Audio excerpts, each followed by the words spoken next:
Welcome to Module 10, Section 1, Integers as Exponents. We're going to be dealing with exponents, and there's a couple things that I need to, I guess, or I should be telling you. One is this. That 2 right there, that's the exponent.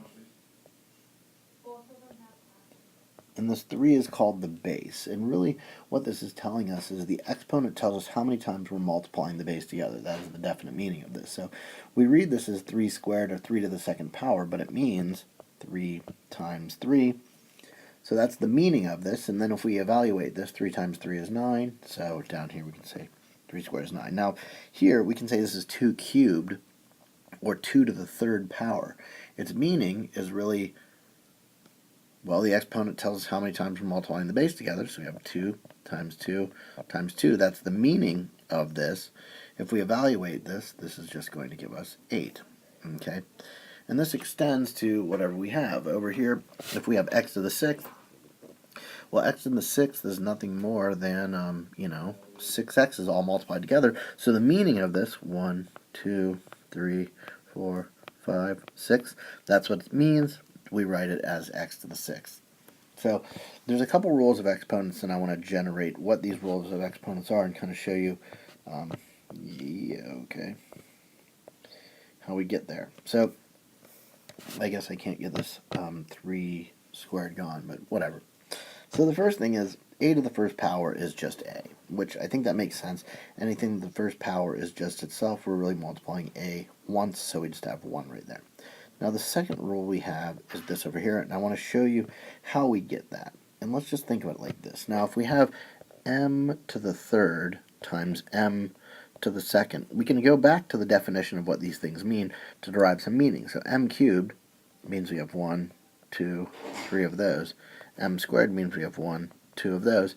How many m's do we have total? Well, there's 5. So we can write this as an m to the 5th. So the question is, how do we use 2 and 3 together to get 5? Well, we add those.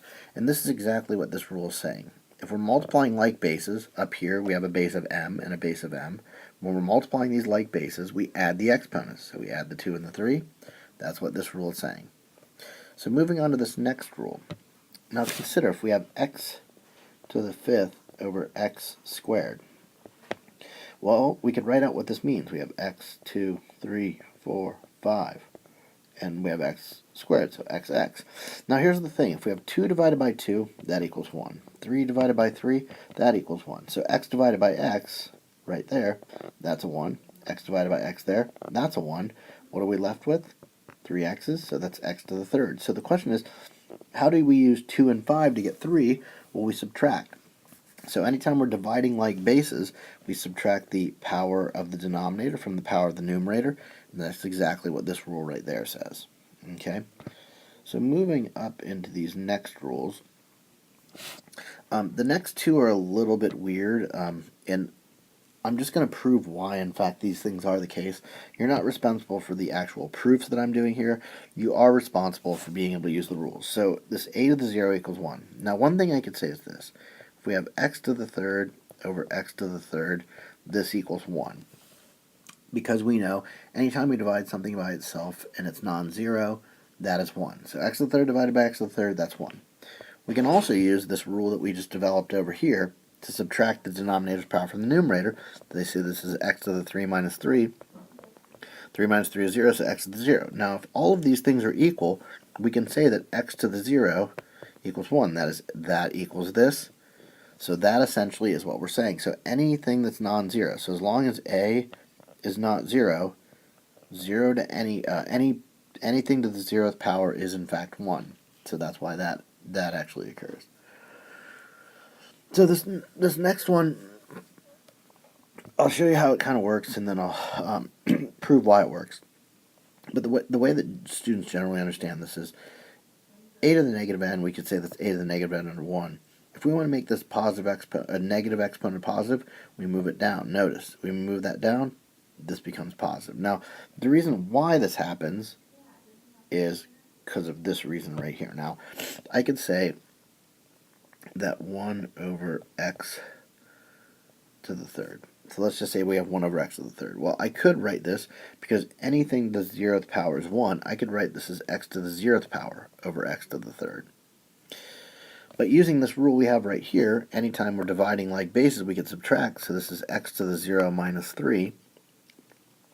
0 minus 3 is negative 3. So we get 1 over x to the third equals x to the negative third. So that is the actual proof of why that works over here.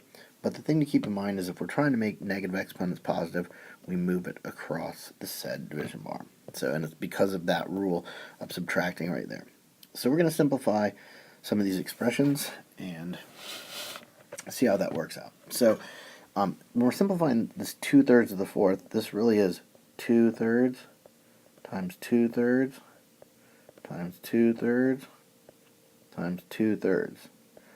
Like that is exactly what the meaning of that is. So we have 4 of these, which makes sense because anything in the fourth power is 4 of those. Now if it asks for the meaning, this is what we're looking for. And if it asks us to evaluate this, we want to actually multiply these out. Now 2 times 2 is 4, times 2 is 8, times 2 is 16.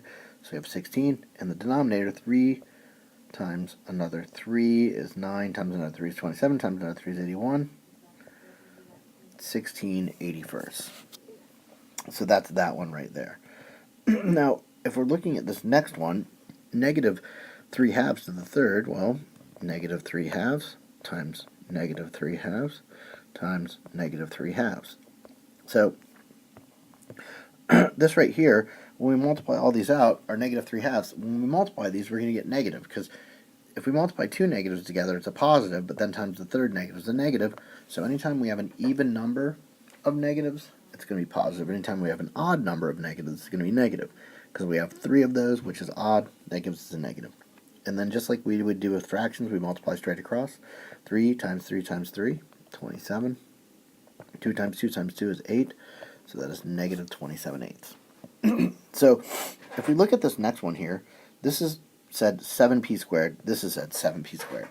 So the way that we say those is the same, but they have very different meanings. And it really stems from the order of operations. If we think back to the order of operations, the first thing we do is exponents. The second thing we do is, the first thing we do is parentheses. The second thing we do is exponents. So this right here is telling us that what is being squared is the whole 7p. Over here, what's being squared is just the p. So the thing that's being raised to the exponent is just the thing directly to the left and below it. So here, 7p squared is 7p times 7p. 7 times 7 is 49. P times p is p squared. So we have 49p squared. On the other side, the only thing that's being squared is the p and not the 7, so that is just 7p. So we want to keep that in mind. When we're raising things to power, just the thing that's directly to the left of it and below it that's being raised. Now, looking at this, we're going to have negative q multiplied together 4 times. So negative q, negative q, negative q, negative q.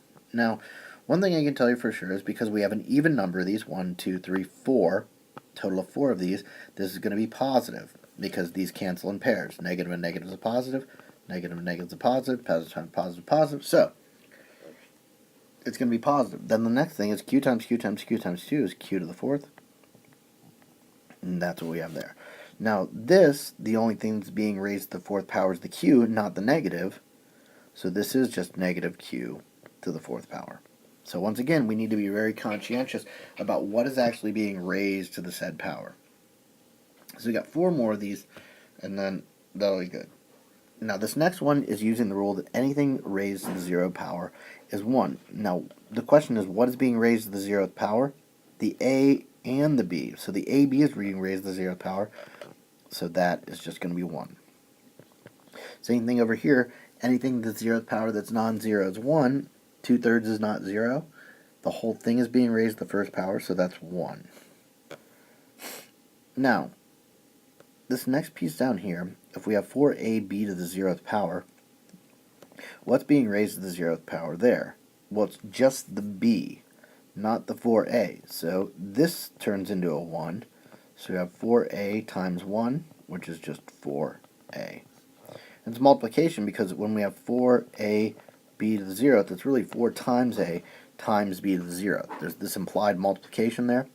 So when we change this b to the 0th power into a 1, it's 4a times 1. We get our 4a. And then finally, 4x to the 0th power. 4 times x to the 0th power is 1.